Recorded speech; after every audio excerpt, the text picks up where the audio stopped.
In the bottom left, playing as Vesper, we have Sedgehun. So Sedgehun's picking Vesper this time around. Versus Zeronix, who's also playing Vesper. So they're going for the Vesper mirror. And this should be really interesting. Wow, Sedgehun's just immediately throwing that sword forwards. Doesn't go for a village capture, they just want to get up on this left hand side as quickly as possible. And that's a very different opening from how people normally play this. Yeah, Zero's going for this much slower approach, grabbing all the villages on the way, gonna have a much higher eco over time, but because of this opening, Sedgehun's actually going to be able to, you know, grab potentially this village over here or this one up on the top left. Oh, it goes for the top left. And they're actually going to have a lot of map control because of this opening. And Zero goes for this classic thief plus wagon to get the thief over here very, very quickly. And how's Sedgehun going to, you know, follow up? Could almost kill Vesper on this turn. If this was like one tile closer, you know, Vesper would be dead. It doesn't... Oh, that's smart. Doesn't hit the village. Wait. If they took the village down though, nothing could actually capture it, so... I'm not sure. I would have like just hit the village with the mage. Interesting decision choice there. And actually, if the mage was one tile closer, it could still threaten Vesper a little. Oh, but Sedgehun has their own thief. Silly me for not realizing that. Alright, and now Vesper comes forward. And this is such a bizarre opening to this game.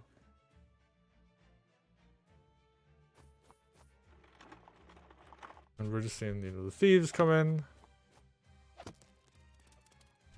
Back, they're gonna, you know, slowly make their way back to the hideout. And this should stabilize.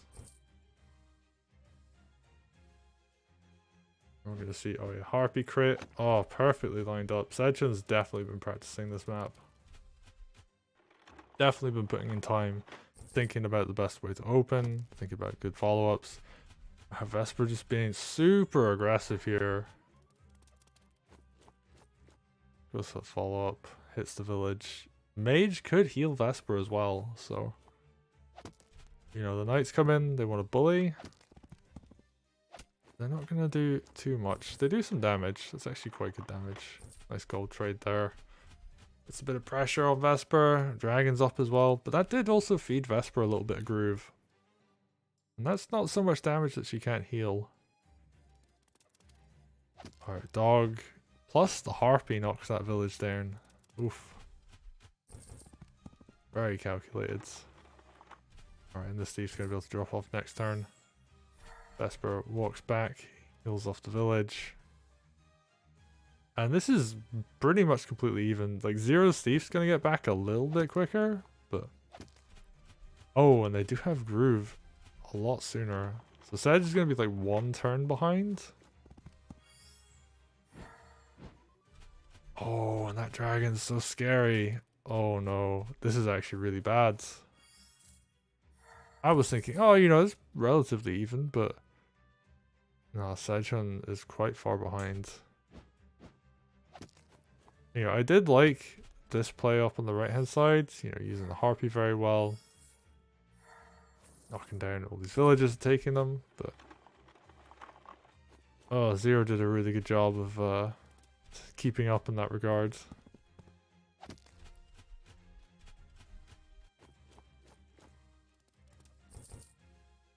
Alright, what's going to be the follow-up here? They both have Groove, but Zero could attack in, drop smoke, and get the free hit. They could just basically win a fight.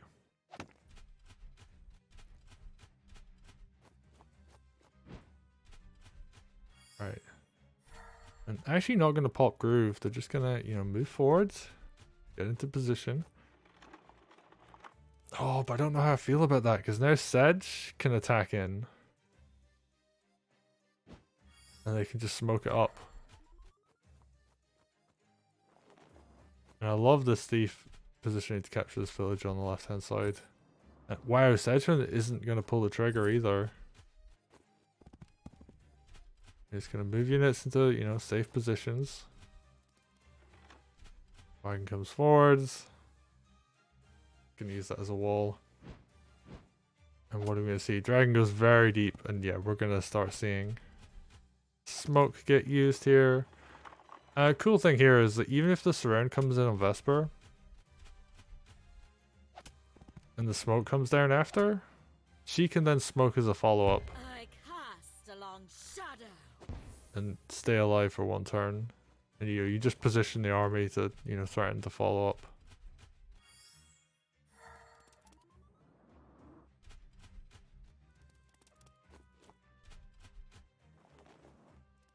So that was like a bit scary, but the Vesper can deal with this like fairly well herself. Vesper and Tenri like the two that actually do have like decent play here, where like Tenri could just, you know, groove and get herself out. Not the best, but it would keep her alive. Ooh, good mage heal. And yeah, you can just throw units into the smoke because you're going to drop smoke on your own army.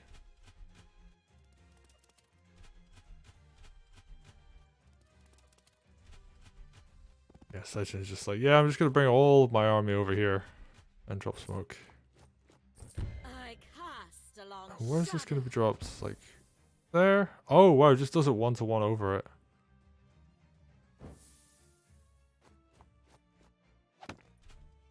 And with these colors, it's like, kind of like the cherryade effect.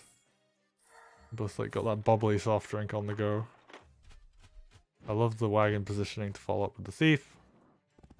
Sedgehun didn't really have that on their side, but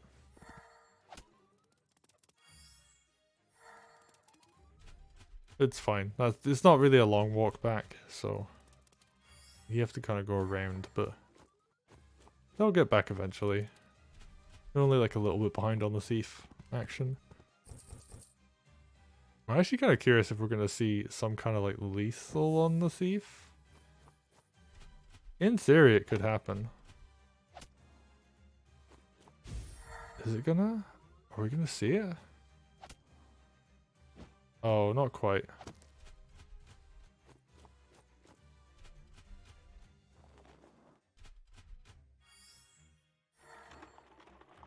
For a moment I thought it could happen, but Sedgehun either couldn't do it or decided against it. And they're kind of on the back foot a little. They've got this like forward village over here, but they've lost on like these two, so Zero has like a tiny eco lead right now.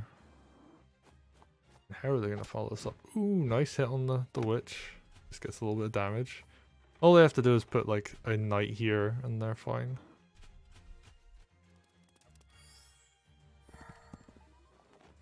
Oh, interesting. Like this sword could just walk up and hit the archer. I don't quite know if that's a mistake, but either way, like sword gets a free hit. Heal on Vesper. One sec to click the groove. So nice groove advantage here for Zero right now. Ooh, suicides. We're gonna see. Alright, mage comes in for the follow up. And that's a nice crit, I believe.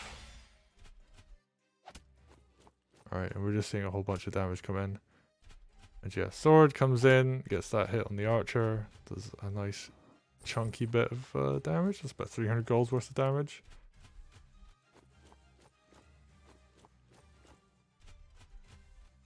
And this is super close. Like, it's really difficult to tell who's going to win here. Sedge has a really nice push here, but you know, Zero has some good counterattack potential. Got this golem coming up behind everything, so you know, once this hits the front, it's going to be pretty scary to deal with. Like, there isn't a huge amount that really deals with the golem.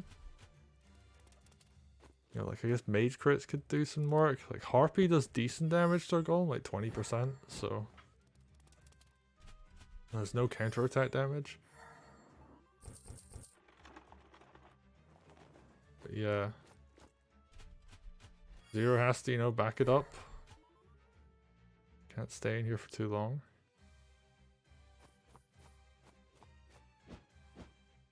I'm just gonna use the harpy to harass over here. Just wants to injure that knight a little. Oh, just wants to, you know, pick off a unit. And wow, Vesper just goes for a hit, doesn't even go for a kill. Archer falls. And Sedgehun, wow, they're just gonna keep pushing. It's all out aggression this turn.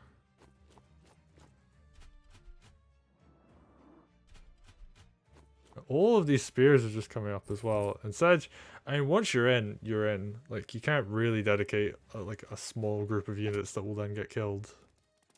So Sedge is just like, yeah, I'm just gonna go for it.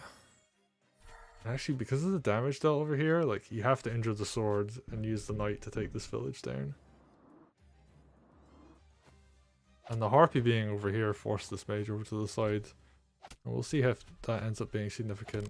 Let's take a look at this fight. Alright, wagon gets damaged. Spear crit on the spear. It's on a road, so it's going to take a nice chunk of damage, but wasn't, you know, going to get lethal. And Sedgehun, oh, I guess they're just going to keep pushing. Alright. Spear suicide plus witch hex. Are we going to see the mage go for a follow-up? Here we are. Regular mage hit does the job. Mage onto the spear, sword follows up. Ooh, nice spear crit. And yeah, Sedgehun's getting a ton of damage this turn. Even, you know, just damages this with the archer. It's not like it has too much more to do while it's walking up, so might as well go for it. Oh, nice wagon movement. Gonna protect this knight a little bit. And I think Sedgehun might just overrun Zeronix at this point. Vesper's in a nice defended position. This army is like a little bit too far away, but we're gonna see what they can go for. Ooh, that's a massive witch hex. That's big stonks right there. A lot of gold value with the damage done. Vesper, ooh, gonna kill that wagon. We're gonna get the follow-up. Knight goes down. We see this knight crit follow-up. Comes in, does some good work. Witch goes down, that's really important. Hex is gonna do a ton of work on both sides here, so neither player really wants to deal with that. Oh, but we're gonna see, you know, mage crit come down on this harpy or this witch. Probably the witch. And I think Sedgehun's just gonna be able to keep pushing. It takes a lot just to take down that one village on the right hand side. Alright, what's Vesper gonna do? Just goes for the village hit. See the gold get returns. And there isn't actually anti-hero on this right hand side, so this mage probably gonna have to come down here, help defend. And yeah, just runs the mage up on that mountain, kills the witch. Sedgehun's just like, yeah. We can play this out a little bit slower. I don't need to push the win just yet. Wants to build up their own groove because, you know, the threat of Vesper groove is always real. And Zero, they're just going to push back. Sedge overextended a little bit, but not too much. They pulled back before it got, like, you know, serious. And looking at this, maybe the golem can go down actually. And maybe it could go down without like too much loss. I guess we'll find out. If this sword goes down actually, mage can walk up, whack this harpy. That's like a bunch of good gold that could, or good gold exchange that can happen for Sedgehun. I like the positioning of the spear and the sword, uses the balloon. Mage is just out of range. And Sedgehun, wow, they're just going to keep walking back.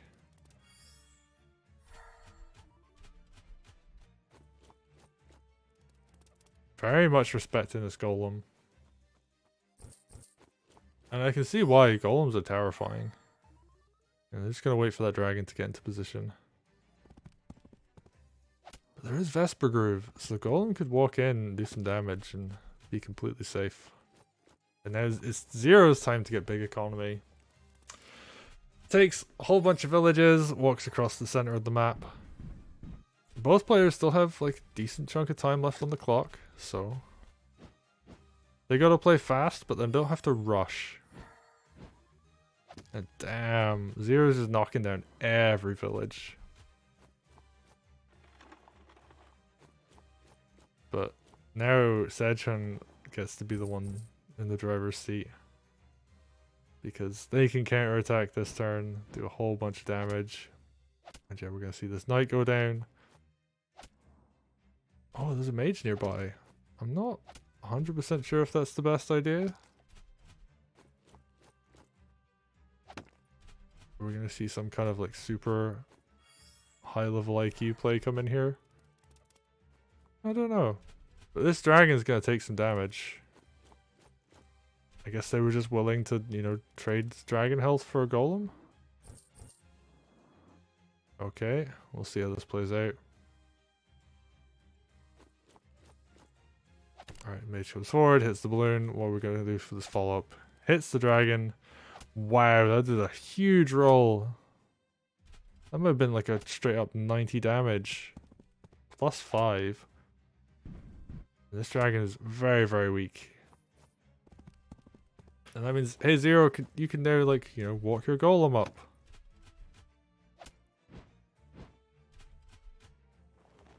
Not have to worry about the dragon. And are we going to see smoke this turn? I think we are.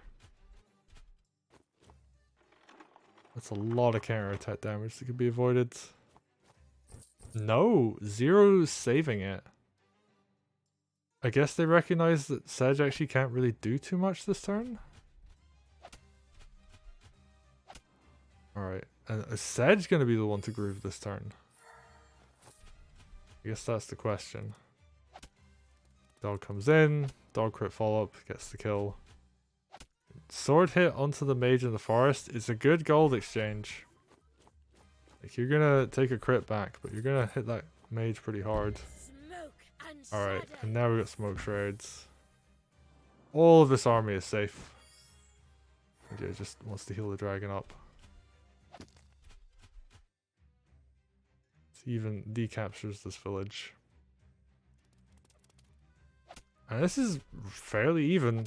I mean, Zero has smoke, so they can do some good work with that. And double dragon. Damn, that's quite scary. Double dragon golem, actually.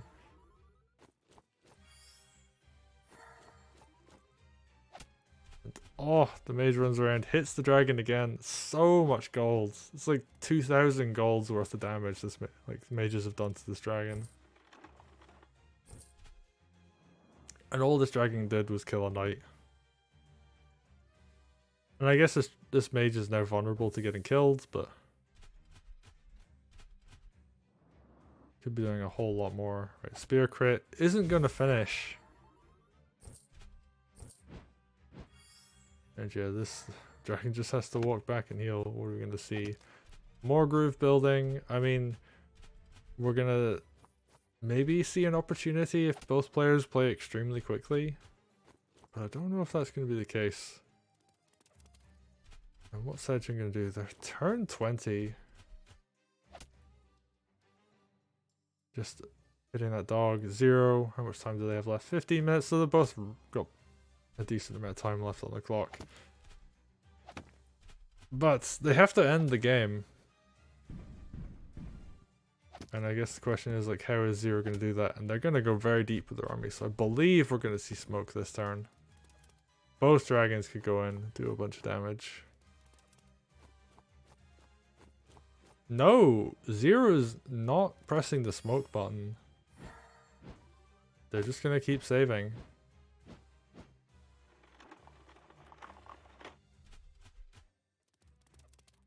And, you know, we could see, like, the knight's probably going to go down. We're going to see a bunch more counter-attack damage. But Zero has all of these really expensive units that are nice and safe right now. Alright, thieves going to get returned. I think Zero's actually been ahead on, like, returning thieves this game. Ooh, 2% health left on that knight. Yeah, I'm gonna have to see a sword come in and get used.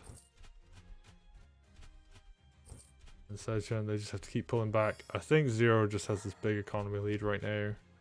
So much of this like economy on this side into the center is gone. How much money is Zero going to get this turn? It has 1700 at the start of their turn. Drops a big Witch Hex. You're going to see a bunch of damage come in. And this is the turn I think we're going to see Smoke get used. Yeah, even a Mage walks forward, and there could be all sorts of counter attack damage coming in here, but... Ooh, we're going to see a game ender. Not quite. But I think, you know, 2-turn lethal can get set up here. And Zero's done it. And killing off units, moving other stuff forwards. And yeah, smoke screen comes in. And there's nothing that can happen here. Like, none of this army can get touched. And it only takes 2 sides going down.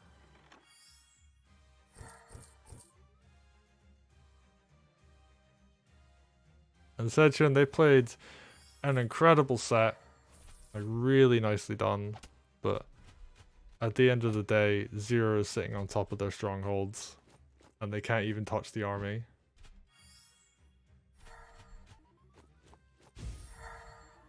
Yeah, all they can do is, you know, sit here, kind of make everything as tanky as they can. But it really, like, you just gotta press Hex once and hit it with, like, 2 units. Yeah, just walks back the sword.